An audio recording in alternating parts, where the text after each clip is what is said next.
is a really awkward Yale PM 5-lever mortise deadlock.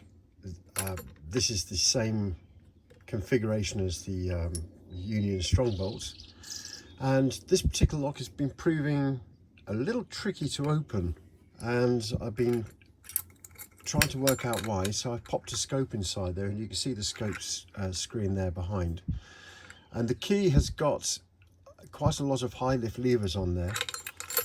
So let's just put the GJ Locks uni gauge pick in there, and what I'm going to do is go to the back of the lock, and if you look at lever 5 you can see that that's just loose, not ready to set. Lever 4 is pretty much the same. Lever 3 is the first one here that's ready to set. There we go, we've lifted that up. Let's go back to 5. 5 is now lifted up. Go to 4, and 4 still doesn't feel ready to bind there, but I'm going to see if we can lift it up anyway. That's actually grabbed hold of the corner there of lever 3. There we go, that's dropped back down again. Let's see, this is really heavily bound now. There's probably the anti-pick on that lever. There we go, lifted up.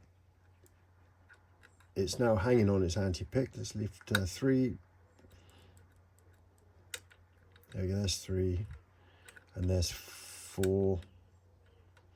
Come on, there's 4. Right, okay. So we've got the 3 levers there. Now let's go to 2. That's heavily bound. You can see that 4 there isn't quite ready to stay in position, so that's dropped down. So let's set lever 2. Really relaxing the tension now. Bringing that lever up to its true gates. There we go. And now the lock has gone into anti-pick. That really shouldn't be possible because I haven't actually picked lever 1, and it's in anti-pick there on lever 4.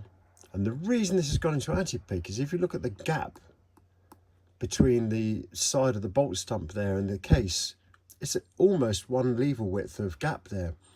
So lever 1 doesn't actually have much of its fence up against the side of that bolt stump, which is quite surprising. So let's just pick 4 out of anti-pick. So I'm underneath, I'm pulsing, I'm relaxing my left hand here, waiting for that lever to come up. There we go. So now all these levers are picked, and you can see that if I was to apply enough force to this, the bolt stump would probably go through, and that last lever there would eventually get jammed.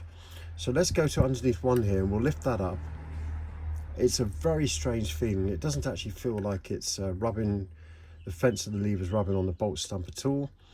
So I'm going to carry on lifting that up, and then eventually hopefully that's going to set. There we go, and now you can see the bolt stump is traveling through the lever pack, effectively having the open. But when you're picking this, these first 4 levers here do give the usual feedback, apart from the fact that it jumps into anti-pick with lever 1 not being touched. Now normally if that was a lever height 8, as you can find in these locks, which is virtually a 0 lift, I might understand that. But then if you presume that's a 0 lift and you just try and open the lock, you're going to get yourself into all sorts of trouble. So I just thought I'd show you that even this particular lock, this probably better made Yale PM series lock, which is the same as a strong bolt, even this lock has very sloppy tolerances inside there, and you can see the gap that you've got there, and that gives different feedback and makes the lock quite unpredictable to open. So just thought I'd share that and show it to you on camera, because that's what I've found. And well, not every lock is made the same, and this hasn't been a very pleasant lock at all to get to grips with.